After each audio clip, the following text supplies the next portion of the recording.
My name is Ross Gittell, and I'm very excited to join Bryant University as president. What or who inspired you to pursue a career in academia? It was my mother, who was a college professor, a political scientist, and she was always very deeply engaged with her students, and her students really loved her, really appreciated her. And she had a long, very successful career, and she made a difference in so many people's lives. Do you know what a quahog is? Yes. I don't call it a quahog. I grew up spending a lot of time on the water. I was actually an ocean lifeguard for 4 years, and just loved being on the ocean and in the water. And I did, when I was younger, did quite a bit of clamming, mostly steamers and little necks. If you could have dinner with 3 historical figures, who would they be? That's a really hard one, because there's so many people I admire and I would want to meet.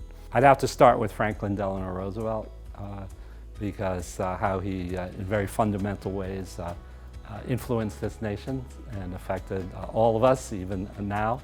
The other person, much more contemporary, Barack Obama, who's somebody who I would be very interested in talking to, hearing about his experience and learning, as I would a lot, from him and Franklin Delano Roosevelt. And the third one's a little different. It's somebody who I always idolized when I was growing up in New York City, because he was also from New York City, and I was very much focused on basketball, and followed his career. Kareem Abdul-Jabbar, who highest all-time scorer in NBA history. What profession, other than your own, would you like to do? Pro basketball coach. I played high school a lot when I was growing up and in high school, and I follow basketball a lot. And I didn't have the physical skills, but I was good on playmaking and a point guard, and I think that would have transferred over to being a good coach. And I like encouraging people to excel through teamwork and collaboration. What movie could you watch over and over again? Saturday Night Fever. My wife doesn't understand. Have you ever had a coffee milk, Adele's lemonade, or Rhode Island clam cakes? No, none of them. What was the first job you were paid to do? Shovel snow in New York City when I was 12. One advantage of growing up in a city, in New York City, was at a very young age I was able to gain employment. And it didn't snow much in New York City compared to New Hampshire, where I just came from, and compared to Rhode Island. But when it snowed, people weren't ready for it. So when I was about 12, it snowed in New York City, and the local grocery store needed help with shoveling, and I was out there, entrepreneurial. I think it was about $2 for shoveling quite a bit of snow. But I really enjoyed that. And every time it snowed, I would get out with shovel, and I expanded the business to cover the whole block.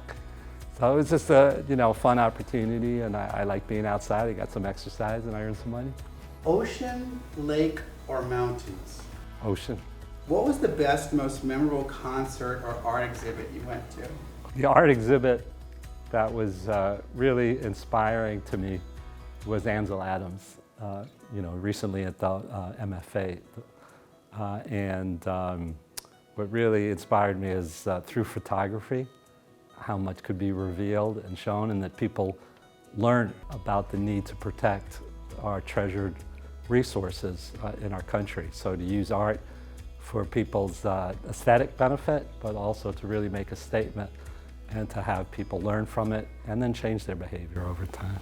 Who is your favorite musician? I enjoy music. My family enjoys music. That's something we do when we're together, and we listen to each other's music, my wife and I, and also when my daughters are home. One thing we all agree with is Bruce Springsteen.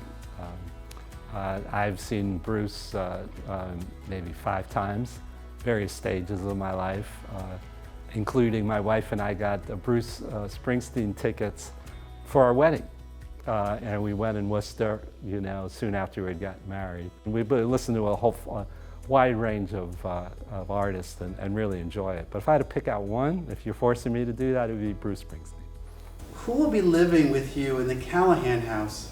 I'll be there with my wife, Jody Hoffer-Gittell, who's a professor at Brandeis University, We have two older daughters, Rose and Grace, who are 27 and 21, and they're very excited about this new opportunity for the Gittell family. They have their own independent lives, but I'm sure they will be seen on campus. We did have a dog, Bella, who was with us when the girls were growing up, but we don't have a dog right now or a pet, but we'll invite Tupper over every once in a while. Do you have any early thoughts on how Bryant might work with other colleges and universities in Rhode Island? Rhode Island's a great state with a lot of strong educational institutions, and some of them are very focused and doing a great job focusing, just like Bryant University is focused on business education integrated with the liberal arts and professional development of our students. And then you have RISD, for example, which is also focused on design thinking, but a lot of in the applied arts and creativity and innovation. And you think about what we could do with a partner like RISD. And then right down the street from RISD is Brown University, which has world-class researchers in education, including in the medical sciences and the healthcare area, where there's tremendous opportunity to integrate that with our strong business education and provide opportunities for training, education, and careers for our students. So those are just two examples. I hope to talk to faculty and staff and students and leaders of those other institutions and explore that. That would be something that would really be a priority as we move forward at Bryant University. I'm very much looking forward to meeting people, getting to know you better, and then moving this institution forward in a very positive way, working all together.